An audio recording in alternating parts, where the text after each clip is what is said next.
Hi friends, നമുക്കിന്നൊരു മാങ്ങാച്ചാർ ഇട്ട് നോക്കിയാലോ. അതിനുവേണ്ടി കുറച്ച് മാങ്ങ കഴുകി വൃത്തിയാക്കി എടുത്തിട്ടുണ്ട്. അതിനുശേഷം മാങ്ങ ചെറുതായി അരിഞ്ഞെടുക്കുക. അതിലേക്ക് ആവശ്യമായ ഉപ്പും ഇട്ട് നന്നായി ഇളക്കി 7-8 മണിക്കൂർ നമുക്കിത് റെസ്റ്റ് ചെയ്യാൻ വെക്കാനുണ്ട്. എങ്കിലേ മാങ്ങയിലേക്ക് നന്നായി ഉപ്പൊക്കെ പിടിച്ച് കിട്ടും. അതിനുശേഷം നമുക്ക് ഒരു പാൻ അടുപ്പത്ത് വെച്ച് അതിലേക്ക് 1/2 സ്പൂൺ ഉലുവയും 1/2 സ്പൂൺ കടുവും ഇട്ട് മൂപ്പിച്ചെടുക്കാവുന്നതാണ്. ഇത് മിക്സിയുടെ ചെറിയ ജാറിലിട്ട് പൊടിച്ചെടുക്കണം.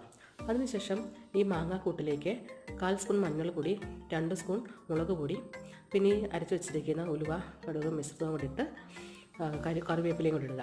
അതിനുശേഷം ഒരു പാൻ അടുപ്പത്ത് വെച്ച് അതിലേക്ക് ഓയിലോ നല്ലെണ്ണയോ ഒഴിക്കുക. കുറച്ച് കടുകിട്ട് പൊട്ടിക്കുക.